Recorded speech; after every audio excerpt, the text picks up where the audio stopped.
नमस्कार दोस्तों, आपके अपने चैनल हमारे संस्कार में आपका बहुत बहुत स्वागत है। आज हम आपके लिए लेकर आए हैं सावन मास महात्म्य कथा अध्याय 26। किसी कारणवश हम सावन मास के 4 अध्याय अभी तक अपलोड नहीं कर पाए हैं, इसीलिए आज कोशिश करेंगे कि उन चारों अध्याय को आपके समक्ष प्रस्तुत कर सकें। अगर आप हमारे चैनल पर नए हैं और अभी तक आपने चैनल को सब्सक्राइब नहीं किया है तो प्लीज़ आप सभी से हाथ जोड़कर निवेदन है कि हमारे चैनल को सब्सक्राइब करें, वीडियो को लाइक करें, ज़्यादा से ज़्यादा शेयर करें ताकि इन कथाओं का लाभ और दूसरे लोगों को भी मिल सके। बेल आइकन को दबाना ना भूलें ताकि हमारी आगे आने वाली वीडियो की जानकारी आपको नोटिफिकेशन के जरिए मिल जाया करे। ओम नमः शिवाय, हर हर महादेव, बम बम भोले। महादेव जी कहते हैं, पार्वती कुबेर स्थान से उत्तर भाग में मनोवांछित वस्तुओं को देने वाली महादेवी भद्रकाली का स्थान है। जो चैत्र मास की तृतीया को उनकी पूजा करता है उसे सौभाग्य, विजय और लक्ष्मी की प्राप्ति होती है। कुबेर स्थान से नैऋत्य भाग में साक्षात कुबेर जी विराजमान हैं। जो पंचमी तिथि को भक्ति भाव से गंध, पुष्प तथा चंदन आदि के द्वारा उनकी पूजा करता है उसे विघ्न रहित अनुपम निधि की प्राप्ति होती है। महाकुंड में स्नान करने से ब्रह्म हत्या जैसे पापों का भी विनाश हो जाता है। उसके पूर्व भाग में बालकेश्वर लिंग है तथा उत्तर भाग में गया अक्षेत्र सहित अंबिका स्थान है। उन दोनों के दर्शन से मनुष्य वाजपेयी यज्ञ का फल पाता है और समस्त पापों से मुक्त हो जाता है। कुबेर स्थान से 10 कोस की दूरी पर पुष्कर नाम का तीर्थ है। उससे अग्निकोण में 14 कोस दूरी पर देवकुल नामक स्थान है जहाँ देवताओं का समागम हुआ है। उसके पश्चिम भाग में ऋषितोय नदी है जो समस्त पातकों का विनाश करने वाली है, जो ऋषियों को परम प्रिय है। जो मनुष्य उसमें विधि पूर्वक स्नान करके पितरों का तर्पण करता है वह 700,000 वर्षों के लिए पितरों को तृप्त कर देता है। इतना ही नहीं, उसे 7 जन्मों के पापों से भी मुक्ति मिल जाती है। महादेव जी कहते हैं, देवी, परम पवित्र देवदारू वन में सहस्त्रों ऋषि निवास करते थे। वे सभी प्रतिदिन बावली, कुओं और तड़ाग आदि में स्नान करते थे। वहाँ रहते रहते उन्हें बहुत वर्ष बीत गए। उनके पुत्र पौत्रों की संख्या बहुत बढ़ गई। वे दारुक वन में सब ओर फैल कर रहने लगे। एक दिन उन सभी ने एकत्र होकर आपस में विचार किया कि क्यों न हम लोग ब्रह्मलोक में चलकर ब्रह्मा जी से प्रार्थना करें जिससे यहाँ पर कोई नदी प्रकट हो जाए। ऐसा निश्चय करके वे तपोधन मुनि ब्रह्मलोक में गए और वहाँ ब्रह्मा जी की अनेक प्रकार से स्तुति करने लगे। ऋषि बोले, ओमकार स्वरूप आपको नमस्कार है। संपूर्ण विश्व की सृष्टि करने वाले आपको बारंबार नमस्कार है। समस्त संसार की रक्षा करने वाले आप परमात्मा को नमस्कार है और जगत का संहार करने वाले तथा ब्रह्म रूपधारी आपको नमस्कार है। पितामह आपको नमस्कार है। सूर्य ज्येष्ठ आपको नमस्कार है। उन ऋषियों के इस प्रकार स्तुति करने पर लोक पितामह ब्रह्मा जी बड़े प्रसन्न हुए और बोले कि विप्रवरों, तुम्हारा स्वागत है। मैं इस दिव्य स्तोत्र से बहुत संतुष्ट हूँ। अब तुम कोई उत्तम वर मांगो। तब ऋषियों ने कहा, हे सुरश्रेष्ठ, आप हमें स्नान करने के लिए कोई पाप नाशिनी नदी प्रदान कर दीजिए। उनके ऐसा कहने पर ब्रह्मा जी ने वहाँ मूर्तिमती नदियों की ओर देखा। उन्हें देखकर फिर कमंडलू की ओर दृष्टि डाली। तब वे सभी नदियाँ उनके कमंडलू में प्रवेश कर गई। ब्रह्मा जी कहने लगे, महर्षियों, यह सब महापूर्णमयी नदियाँ कृपा पूर्वक भूलोक में जाने के लिए इस कमंडल में प्रविष्ट हुई हैं। अगर इनमें से किसी एक को भेजूं तो औरों के मन में क्रोध होगा। इसीलिए इस कमंडलू में जितनी भी नदियां हैं मैं सभी को देवदारू वन में जाने के लिए छोड़ता हूँ। ऐसा कहकर ब्रह्मा जी ने उन सबको छोड़ दिया और कहा, मैंने ऋषियों की प्रार्थना से तोय रूपा इन नदियों को स्नान के लिए दिया है। इसीलिए इनसे प्रकट होने वाली नदी ऋषि तोया नाम से प्रसिद्ध होगी। इस प्रकार देवदारू वन में ऋषि तोया नदी का आगमन हुआ है। पूर्व वाहिनी ऋषि तोया नदी जहाँ समुद्र में मिली है वहाँ जो मनुष्य स्नान और जलपान करते हैं वे धन्य हैं। प्रातः काल गंगा, पूर्वाह्न काल में यमुना, मध्याह्न काल में सहस्त्र नदियों के साथ सरस्वती, अपराह्न काल में नर्मदा तथा साय काल में सूर्य पुत्री ताप्ती नदी बहती है। ऐसा जानकर जो भी विद्वान उसमें स्नान और विधिवत श्राद्ध करता है वह उसके फल का भागी हो जाता है। महादेव जी कहते हैं, पार्वती, उसके दक्षिण भाग में थोड़ी ही दूर पर शंख, चक्र और गदा धारण करने वाले भगवान माधव विराजमान हैं, जो शुक्ल पक्ष की एकादशी को स्नान करके शुद्ध वस्त्र पहनकर गंध, पुष्प और अनुलेखन के द्वारा भक्ति पूर्वक उनकी पूजा करता है वह परम पद को प्राप्त होता है। जो विष्णु कुंड में स्नान करके माधव की पूजा करता है वह श्री हरि के परम धाम में जाता है। वहाँ से उत्तर दिशा में कुछ वायव्य कोण की ओर श्री कालेश्वर लिंग है। महातेजस्वी इंद्र, वरुण, कुबेर, यमराज, अग्नि, आदित्य, वसु तथा समस्त लोकपालों ने उस महालिंग की आराधना की है। जो भी श्री कालेश्वर का पूजन करेंगे उनके कुल में कोई निर्धन नहीं होगा। जो मनुष्य अमावस्या तिथि को यहाँ आकर स्नान करके क्रोध रहित होकर विधि पूर्वक पितरों का श्राद्ध करता है उसके पितृ प्रलय काल तक तृप्त रहते हैं। इस क्षेत्र का विस्तार 1 मील तक है। उसमें जो भी मनुष्य मृत्यु को प्राप्त होते हैं उन्हें उत्तम गति की प्राप्ति होती है। जो भी मनुष्य अनशन व्रत ग्रहण करके इस तीर्थ में प्राणों का त्याग करते हैं वे परमेश्वर में लीन हो जाते हैं। शैगालेश्वर से ईशान कोण में 7 धनुष की दूरी पर त्रिपत गंगा है। उसके जल में उत्पन्न होने वाली मछलियां आज के इस युग में भी 3 नेत्रों वाली देखी जाती हैं। वहां स्नान करके मनुष्य 5 महापातकों से मुक्त हो जाता है। चंडीस से पूर्व भाग में 20 धनुष पर गोपाल स्वामी का स्थान है। जो माघ मास में गोपाल स्वामी श्री हरि का दर्शन, पूजन तथा महारात्रि में जागरण करता है वह परम पद को प्राप्त होता है। वहाँ से उत्तर दिशा में 8 धनुष दूरी पर वकल स्वामी सूर्यदेव का स्थान है। जो मनुष्य रविवार युक्त सप्तमी में वहाँ जागरण करता है वह सभी अभिष्ट वस्तुओं को पाता है और स्वर्गलोक में पूजित होता है। वहाँ से वायव्य कोण में 16 धनुष दूरी पर उत्तरार्ध भगवान सूर्य विराजमान हैं। वहाँ रथ सप्तमी को उपवास करके मनुष्य सब रोगों से मुक्त हो जाता है। वहीं देवकुल से आग्नेय कोण में 2 कोस दूर समुद्र के सुरम्य तट पर परम उत्तम ऋषि तीर्थ है। वहाँ पत्थर की आकृति वाले ऋषि लोग आज भी देखे जाते हैं जो सब पातकों का नाश करने वाले हैं। वहाँ से पश्चिम दिशा में आधे कोस पर मरुत देवी हैं जो मरुत गणों के द्वारा पूजित तथा समस्त अभिष्ट वस्तुओं को देने वाली हैं। मनुष्य को चाहिए कि समस्त कामनाओं की सिद्धि के लिए महानवमी और सप्तमी तिथि को गंध, पुष्प आदि उपचारों द्वारा यत्न पूर्वक उनकी पूजा करें। देवकुंड से उत्तर में, भास्कर से दक्षिण कंटक शोधनी देवी का स्थान है। जो मनुष्य अष्टमी और नवमी के दिन उनकी पूजा करता है उसको राक्षसों और पिशाचों का भय नहीं होता और वह उत्तम सिद्धि को प्राप्त कर लेता है।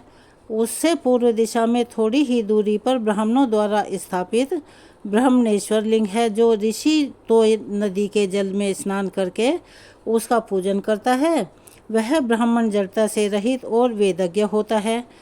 भगवती चंडी के गणों द्वारा वह स्थान सुरक्षित है। देवी, मैंने सीमा सहित वह स्थान ब्राह्मणों को दे दिया है। महादेव जी कहते हैं, देवी, पूर्व काल में वेन नामक राजा हुआ है। वह मृत्यु की कन्या का पुत्र था, इसीलिए मातामह के दोष से उसमें भी क्रूरतापूर्ण विचार आ गया। उसने अपने धर्म को पीछे छोड़कर पाप में मन लगा लिया। वेद शास्त्रों का उल्लंघन करके वह अधर्म में तत्पर हो गया। उसका विनाश काल उपस्थित था, इसीलिए उसकी ऐसी बुद्धि हुई कि मैं ही सब यज्ञों और श्रेष्ठ ब्राह्मणों के द्वारा स्तवन और पूजन करने योग्य हूँ। इस निश्चय के द्वारा धर्म का उल्लंघन करके वह प्रजा को पीड़ा देने लगा। उसका यह व्यवहार देखकर मरीच आदि महर्षि कुपित होकर बोले, वेन, तुम अधर्म मत करो। तुम जो करते हो वह सनातन धर्म नहीं है। तुमने राज सिंहासन पर बैठते समय पहले यह प्रतिज्ञा की है कि मैं प्रजाजनों का पालन करूंगा, किंतु अब इसके विपरीत आचरण करते हो। महर्षियों को ऐसा कहने पर दुर्बुद्धि वेन हंसकर बोला, मेरे सिवाय कौन धर्म की सृष्टि करने वाला है। पराक्रम, शास्त्र, ज्ञान, तपस्या और सत्य के द्वारा मेरी समानता करने वाला इस भूतल पर कौन है? तुम लोग मुझे धर्म की उत्पत्ति का स्थान समझो। मैं चाहूँ तो इस पृथ्वी को जला सकता हूँ, संसार की सृष्टि कर सकता हूँ और सबका संहार भी कर सकता हूँ। गर्व और उद्दंडता से मोहित हुए वेन को जब वे किसी भी प्रकार समझाने में सफल नहीं हुए, तब सभी महर्षियों ने क्रोधित होकर अथर्ववेदी अभिचार मंत्र के प्रयोग से महाबली वेन को मारकर उसकी बाई भुजा का मंथन किया। उससे एक छोटा सा काले रंग का पुरुष पैदा हो गया। वह भयभीत होकर हाथ जोड़कर खड़ा हो गया। उसकी ओर देखकर मुनियों ने कहा, निषिद्ध अर्थात बैठ जाओ। इससे वह निषाद कहलाया और निषाद वंश का प्रवर्तक हुआ। उससे तुम्बर और खस आदि अन्य जो धीवर जातियां उत्पन्न हुई, उन्होंने विंध्यगिरि को अपना निवास स्थान बना लिया। फिर उन महर्षियों ने वेन के दाहिने हाथ को अग्नि की तरह से मथा। इससे सूर्य और अग्नि की तरह पृथु पैदा हुए। उनका शरीर बड़ा तेजस्वी था। उन्होंने लोक रक्षा के लिए अजगव नामक धनुष, सर्पों के समान बाण, खड्ग तथा कवच धारण किया। उनके प्रकट होने पर सभी प्राणी प्रसन्नता से भर गए। वेन स्वर्गलोक को चला गया। इसके बाद नदियां और समुद्र तरह तरह के रत्न लेकर राजा पृथु का अभिषेक करने के लिए उपस्थित हुए। ऋषियों और देवताओं के साथ भगवान ब्रह्मा जी भी आए। अंगिरस देवताओं ने प्रतापी राजा पृथु को राजपथ पर अभिषिक्त कर दिया। उनके राज्य में पृथ्वी बिना जोते बोए ही अन्न पैदा किया करती थी। चिंतन करने मात्र से ही मंत्र सिद्ध हो जाया करते थे। सभी गौवें कामधेनु थी और वृक्षों के एक एक पत्ते से मधु की प्राप्ति होती थी। राजा पृथु को देखकर प्रसन्न हुए महर्षियों ने प्रजाजनों से कहा, ये वेन नंदन राजा पृथु तुम सब लोगों को जीविका प्रदान करेंगे। यह सुनकर प्रजाजनों ने महाराज पृथु का स्तवन किया और उन्हें कहा कि महर्षियों के कथनानुसार आप हम सभी का पालन करें। तब बलवान राजा पृथु ने प्रजा की रक्षा की इच्छा से धनुष बाण लेकर पृथ्वी पर आक्रमण किया। पृथ्वी उनके भय से थर्रा उठी और गाय का रूप धारण करके भागी। पृथु ने भी उसका पीछा किया। अंत में वह उन्हीं की शरण में आई और हाथ जोड़कर बोली, राजन, मेरे बिना तुम प्रजा को कैसे धारण करोगे? मेरे ऊपर ही तो संपूर्ण लोक स्थित हैं। मैं ही इस जगत को धारण करती हूँ। मेरे बिना सारी प्रजा नष्ट हो जाएगी। इसीलिए तुम्हें मेरा वध नहीं करना चाहिए। महीपते क्रोध छोड़ो, मैं तुम्हारी आज्ञा के अनुसार चलूँगी। तुम्हें धर्म का त्याग बिल्कुल नहीं करना चाहिए। पृथ्वी की यह बात सुनकर धर्मात्मा और उदार राजा पृथु ने अपने क्रोध को रोका और इस प्रकार कहा, जो अपने या पराये एक हित के लिए स्वार्थवश बहुत से प्राणियों का वध करता है, उसे पाप लगता है। अगर किसी एक को मार देने से बहुत सारे लोग सुखी हो जाते हों, तो उसके मारने पर पाप नहीं लगता। इसीलिए वसुंधरे, अगर तू मेरी आज्ञा से संसार का हित नहीं करेगी, तो मैं प्रजा के लिए तेरा वध कर डालूंगा। मेरी आज्ञा के विपरीत चलने वाली तुझ वसुधा को बाणों से मारकर मैं स्वयं अपने शरीर को विशाल बनाकर समस्त प्रजा को धारण करूंगा। इसीलिए तू मेरी आज्ञा से समस्त प्रजा को जीविका प्रदान कर, क्योंकि ऐसा करने में तू ही समर्थ है। राजा पृथु के इस प्रकार कहने पर पृथ्वी ने उत्तर दिया, राजन, मैं यह सब करूंगी। तुम मेरे लिए बछड़े की कल्पना करो, जिसके प्रति वत्सल होकर मैं दूध के रूप में अन्न प्रदान करूं। इसके सिवा मुझे समतल बनाओ, जिससे मैं अपने दूध को चारों ओर फैला सकूं। तब राजा पृथु ने धनुष की कोटि से पर्वतों और शिलाखंडों को उखाड़कर एक जगह कर दिया और फिर चाक्षुष मनु को बछड़ा बनाकर उन्होंने अपने हाथों में अन्नों को दुहा। इसके बाद चंद्रमा बछड़ा हुए, बृहस्पति दुहने वाले बने, गायत्री आदि छंद दुग्ध पात्र हुए और तपस्या और सनातन ब्रह्म उन्हें दुग्ध रूप में प्राप्त हुआ। फिर इंद्र आदि देवताओं ने सोने का पात्र लेकर इस पृथ्वी को दुहा। उस समय इंद्र बछड़ा और सूर्य दुहने वाले बने। उनका दूध अमृतमयी था। इसी प्रकार पितरों ने भी चांदी के पात्र में अपनी तृप्ति के लिए सुधा रूपी दूध का दोहन किया। उनके लिए वैवस्वत मनु बछड़ा और अंतक दुहने वाले थे। असुरों ने लोहे के पात्र में माया शक्ति का दोहन किया। उस समय दुग्ध दोहने वाले त्रिमूर्धा और बछड़ा विरोचन था। उस माया रूपी दूध से ही दैत्य आज भी मायावी हैं। नागों ने तक्षक को बछड़ा बनाकर तुम्बे के पात्र में विष रूपी दूध को दुहा। उस समय वासुकी दोग्धा थे, इसीलिए सर्प बड़े विशाल होते हैं। यक्ष और पुण्यजनों ने कुबेर को बछड़ा बनाकर कच्चे पात्र में अंतर्ध्यान शक्ति दोहन किया। उनके दोग्धा थे। रजतनाग, राक्षसों और पिशाचों ने भी पृथ्वी से कपाल रूपी पात्र में रक्तमयी दूध का दोहन किया। उनकी ओर से सुमाली बछड़ा था और ब्रह्मोपेत कुबेर दोग्धा थे। गंधर्व और अप्सराओं ने चित्ररथ को बछड़ा बनाकर कमल के पात्र में उत्तम गंध का दोहन किया। मुनि पुत्र रुचि उनकी ओर से दोग्धा हुए। पर्वतों ने पृथ्वी से मूर्तिमंत औषधियाँ और तरह तरह के रत्नों को दुहा। उनका बछड़ा हिमालय दुहने वाला मेरुगिरी तथा पात्र हिमालय था। वृक्ष और लता आदि वनस्पतियों ने पलाश का पात्र लेकर पृथ्वी को दुहा। कटने पर फिर से अंकुरित हो जाना यही उनका दूध था। खिला हुआ साल वृक्ष उनका दोग्धा था और पाकड़ का वृक्ष उनका बछड़ा था। इस प्रकार हे देवी, समस्त लोगों के हित के लिए राजा पृथु ने सबका भरण पोषण करने वाली इस पृथ्वी का दोहन किया। उन्होंने धर्म से भूतलवासियों का रंजन किया था, इसीलिए उन्हें राजा कहा गया। तभी से इस पृथ्वी पर राजा शब्द की प्रसिद्धि हुई। आज के सावन मास के महात्म्य कथा को हम यहीं विराम देते हैं और अब आपको सुनाते हैं एक कहानी। एक बार एक गांव में भगवान शिव के एक परम भक्त ब्राह्मण रहा करते थे। वह ब्राह्मण देव जब तक रोज नियम से ब्रह्म मुहूर्त में उठकर नित्य कर्मों से निवृत्त होने के बाद भगवान शंकर की पूजा नहीं कर लेते थे, तब तक उन्हें सुकून नहीं मिलता था। जो कुछ भी दान दक्षिणा में मिल जाता उसी से ब्राह्मण देवता अपना गुजारा किया करते थे और वे दयालु प्रवृत्ति के थे। जब भी कोई ज़रूरतमंद मिल जाता तो अपनी क्षमता से बढ़कर उसकी सेवा करने का प्रयास करते थे। इसी कारण भगवान शिव के परम भक्त थे। वह ब्राह्मण देवता बहुत गरीबी का जीवन जी रहे थे। उनके पास धन का नितांत अभाव रहा करता था। उनकी इस दयालुता और दान करने की आदत से उनकी पत्नी बहुत परेशान थी और बहुत नाराज रहा करती थी, लेकिन उनकी भक्ति परायणता को देखकर उनसे विशेष प्रेम भी करती थी। इसीलिए वह कभी भी उनका अपमान नहीं करती थी। साथ ही अपनी ज़रूरत का धन वह आस पड़ोस में मजदूरी करके जुटा लेती थी। एक बार ऐसा समय आया जब मंदिर में दान चढ़ावा कम होने लगा, जिससे पंडित जी को आर्थिक तंगी का सामना करना पड़ा। घर की जरूरी आवश्यकताओं की पूर्ति न होने के कारण अब ब्राह्मणी बहुत दुखी रहने लगी। इस तरह दिन बीतने लगे। एक दिन महाशिवरात्रि का दिन आया। उस दिन भी ब्राह्मण देवता हमेशा की तरह ब्रह्म मुहूर्त में उठकर दैनिक कर्मों से निवृत्त होने के लिए नदी की ओर चल पड़े। संयोग से उस समय उसी राह से देवी पार्वती और भगवान शिव भी गुजर रहे थे। अचानक माता पार्वती की नज़र उस ब्राह्मण देवता पर पड़ी। आज ब्राह्मण देवता महाशिवरात्रि को लेकर इतने उत्साहित नज़र नहीं आ रहे थे जितना कि अक्सर हुआ करते थे। देवी पार्वती को यह बात समझते देर न लगी कि इन ब्राह्मण देवता के साथ कोई समस्या जरूर है।